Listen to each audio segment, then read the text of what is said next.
You know, prior to reading this collection, I was like, it's a spiral. What's scary about a spiral? But after reading this the other day, I walked out my front door and there was a snail on the wall, and I was like,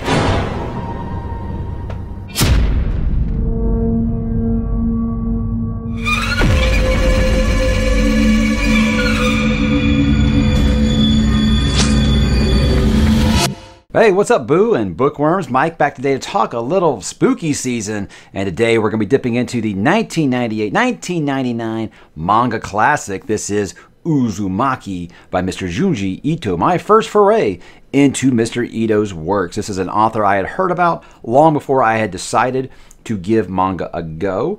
He's been hyped up for me for a long time because of my love for horror. A lot of people have been like, hey, well, you got to check out Junji Ito. He's basically like the master of horror of Japan. And I think that's because I have always been routinely saying, I feel like the horror genre as a whole in Japan right now is completely kicking the pants off of stuff in the States. You know, I kind of feel that way about manga versus comics too, but that usually gets a lot of people upset.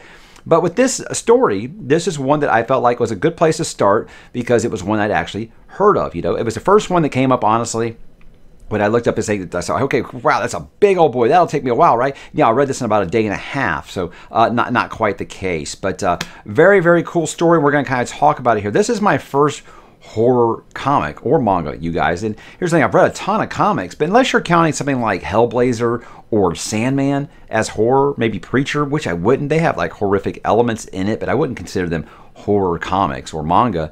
This is probably my first actual horror story in the comic book medium. So how did it meet up with those expectations? Well, we're going to talk about it here, guys. We're going to begin, like usual, with what is the book about? A small fog-bound town off the coast of Japan is cursed. According to Shuichi Saito, the withdrawn boyfriend of teenager Kiri Goshima, their town is haunted not by a person or a being, but a pattern. Uzumaki, also known as the Spiral, the hypnotic secret shape of the world.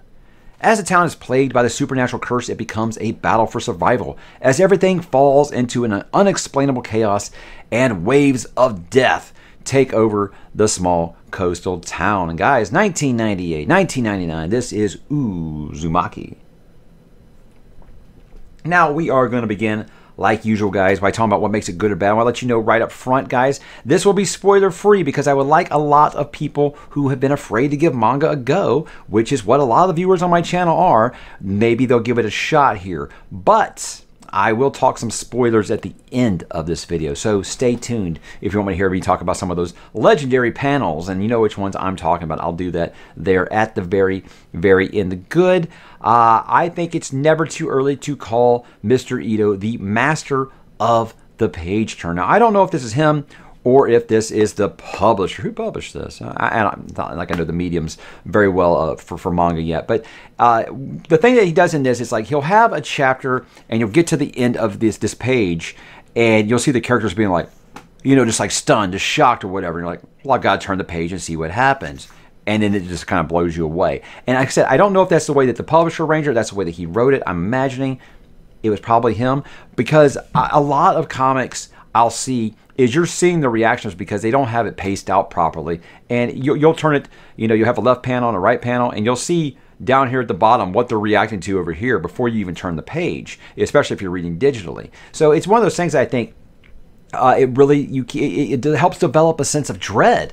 And I think that's what this comic does, is it's just a sense of dread, and it builds on that more and more and more. And every time you get to one of those page turner sections, as I'm calling them, you just got to see what happens next. What horror is this guy going to throw at me next? But I think this captures just a town descending into madness so well, because it's just so slow. You've got a lot of people who are kind of in denial almost about what is going on, that they almost forget what they just saw. Maybe they repress what they just saw and they try to get on with their lives, even though this crazy stuff is still happening all around them in greater and greater numbers, and it is a snowball going downhill, and this is getting bigger and bigger and bigger, and they keep trying to just, you know, shrug it off. And horror doesn't usually work like that, you guys. But I can see a lot of these residents just like, you know, in and out because they're not believing exactly what they're seeing, because logic dictates none of this stuff should be happening. Why spirals? You know, it's so weird. But I think with this, what's really great about it is I am a big H.P. Lovecraft fan, and I think that he takes Lovecraftian horror, the body horror side of it, like maybe like A Color Out of Space or something, and he just cranks it all the way up to 11. It just gets worse and worse and worse and more hideous and disgusting, much in those ways that I think with Berserk and some of those early volumes of Berserk about how he would have, like, you know, humans turning into something disgusting. Kind of like that here. I definitely think that he's really, really good at that. It really gives me some of those Lovecraftian vibes, and some of the new forms here are just like, wow, what big one did you smoke before you came up with that? So you gotta love a creative mind such as this, because it can imagine these absolutely horrific things. So it's some of the most for lack of a better phrase, guys, some of the most fucked up panels I've ever seen. Some of the creatures that he creates in here, outside of just you know, the things that you can be like, oh, well, I know what that is, and I don't want to ruin exactly what I'm talking about there, so I'll talk about that in spoilers more. But yeah, there are some familiar creepy crawlies, and then there are some very, very you know, just alien creepy crawlies that will make you just be like, what am I reading right now? But some of these new forms, yeah, they'll get your attention. But I think what it helps do is it keeps you anxious to see what messed up form is coming next. You know, what is going to befall this town next? What more horrific thing can happen to these people's bodies? You know, and it's one of those things you think, it can't get worse than this, and it just keeps getting worse and scarier and creepier. And yeah, you just keep turning the pages, and I think that's what helps make this such a quick read. But I gotta say, I think that his art is very, very different than like I've talked about with Mr. Miura over on Berserk. Is his panels are so detailed, and it's like you can tell this guy spent, like, you know, 8 days making like this claw on a monster's foot, you know. And with this, I would say his art isn't as detailed as Miura, but I think it's very precise. That's what I'm calling it. It's chilling. It's very precise.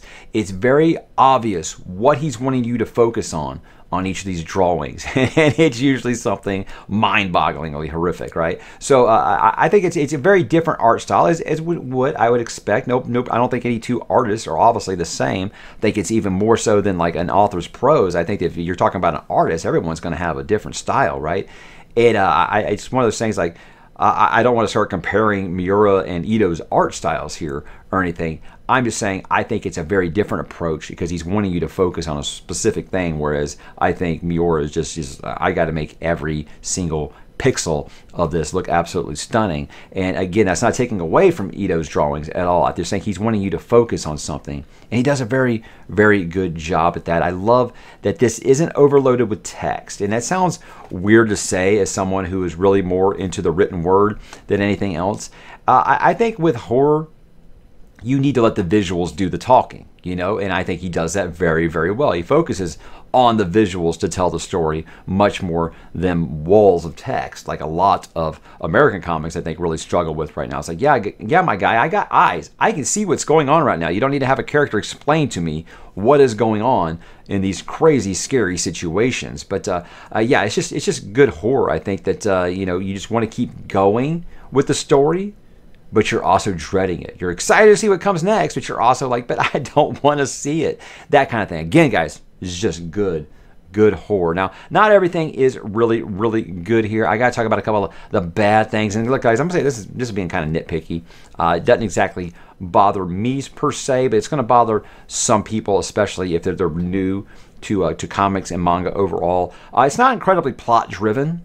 I think that it doesn't give a ton of answers.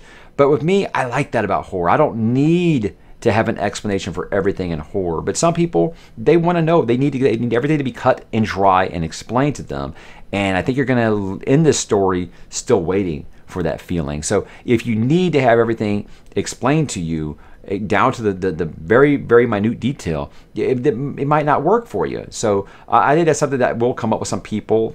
If you do need a complete explanation, this might be a drag.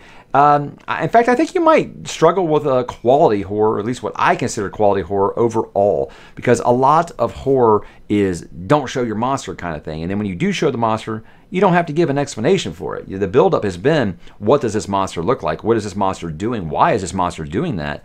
More so than, how did this monster get here? What is its motive? How is it created?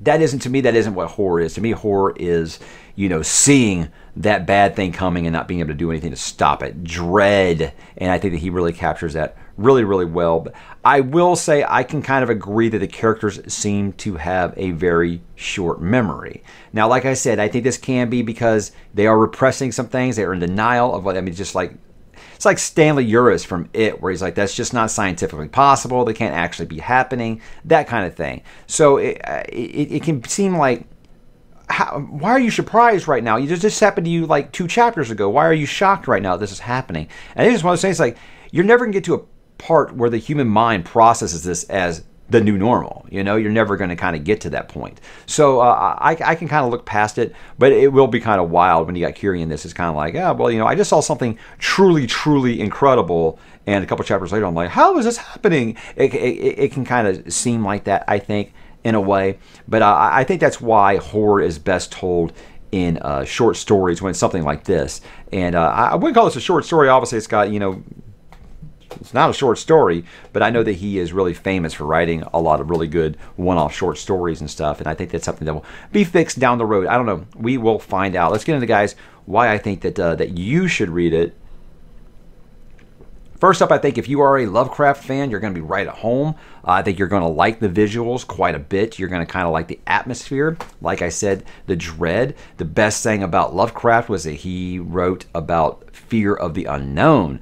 And I think that's where I kind of got used to the idea of, I don't need to have everything explained to me. I don't need to know where this big greasy monster came from. And so I think if you are kind of from that school of teaching when horror comes around, I think you're going to be right at home here. You're going to see a lot of Lovecraftian themes I think that you'll like. If you like cosmic horror overall, in fact, I think cosmic horror is something that I first heard of with Lovecraft. It has become much more popular among the horror community as of late, and I think that you'll find plenty to like here.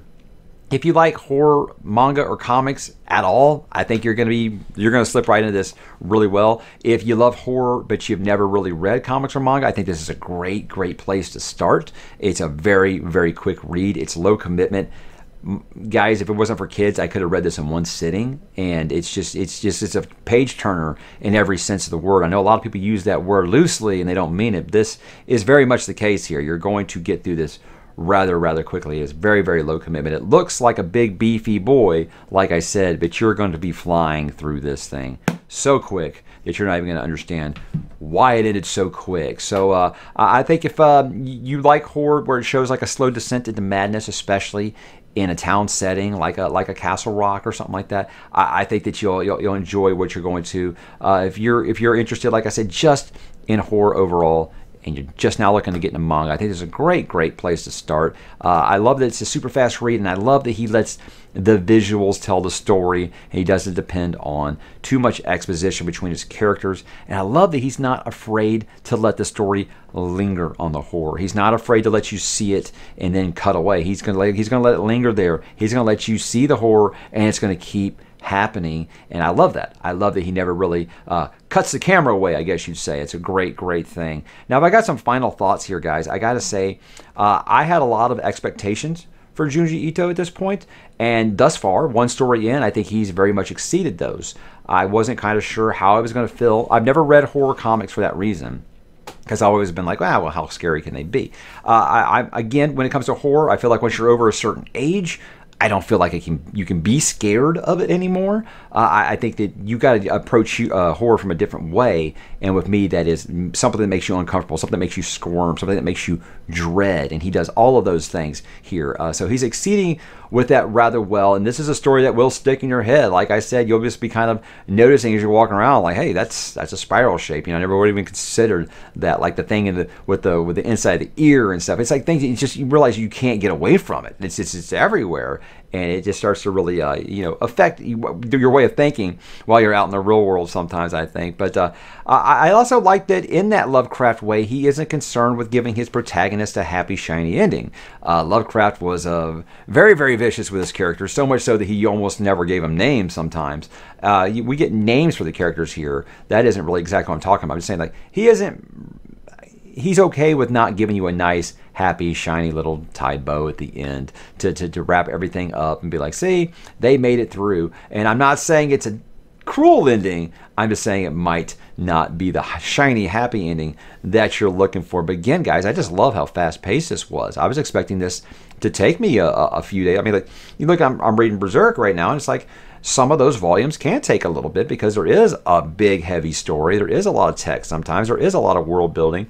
This just dives right in and goes for it. So I think that you're going to be, mystified at first. And I think that's a good thing because I think it helps add to the chaotic nature of the story, not giving you an explanation for what is going on right now. And it just really puts by the end of the first chapter, he just puts the gas pedal all the way down and he doesn't let up until the very, very end. And I think that's, it's great. To me, like I said, I don't need to know how the sausage is made when it comes to horror. I think that makes it scarier, asking yourself why and not getting an answer. So I think that might depend on you. But look, here's my final thought here, guys, is if he can make spirals scary, what is he going to do when he's tackling something that's a topic that's actually scary? So I'm interested to see if he does that. I've got 2 other collections or 3 other collections. I got Shiver, I got Smashed, I got Yio, and I got Tomi. I don't know if I'm saying those right. That's just what they look like to me. So I'll definitely be diving into more Ito going forward. I imagine I'll be getting more Junji Ito. So yeah, I'm 3 for 3 on manga here, guys. I've loved Berserk. I'm loving Death Note, and now I really, really liked Uzumaki. So you guys are giving me great recommendations, I think, and this one fit in just perfect with spooky season here, guys. So very, very happy about that. So I hope that you guys will check it out if you haven't read it. Now I'm going to talk about some spoiler stuff here. Now I want to kind of say, guys, this isn't going to be like my Berserk videos where I really just get into it. Again, I don't think that this is a book that's heavily plot driven, so it would be hard for me to really talk about. So we're kind of going to talk about just like some of the biggest moments. We're going to kind of look at the panels here and see kind of just what I was thinking when I saw it. And I'm probably going to start to sound repetitive. I'm going to be honest, or I'm just going to be like, man, that was fucked up. Guys, that happened a lot. This happened a lot where I was asking myself, what the fuck? Yeah, a lot while reading this. So just going to kind of talk about moments. I think when Mr. Saito is like spinning his eyes in different directions, man. It's like, okay, this is the kind of story I'm in for. And then like his tongue comes out in a spiral. Yeah, that's, woo, yeah, okay. So this is getting really, really creepy, really, really fast in a way that I wasn't really sure what I was expecting up to this point, because I didn't know anything really about it except that, hey, apparently spirals are scary in this. So that really kind of set the tone and set up that big first real what the fuck moment, and that is Mr. Saito where he smashed all his bones so he could curl up into a spiral inside that little wooden tub box thing that he orders. That, I mean,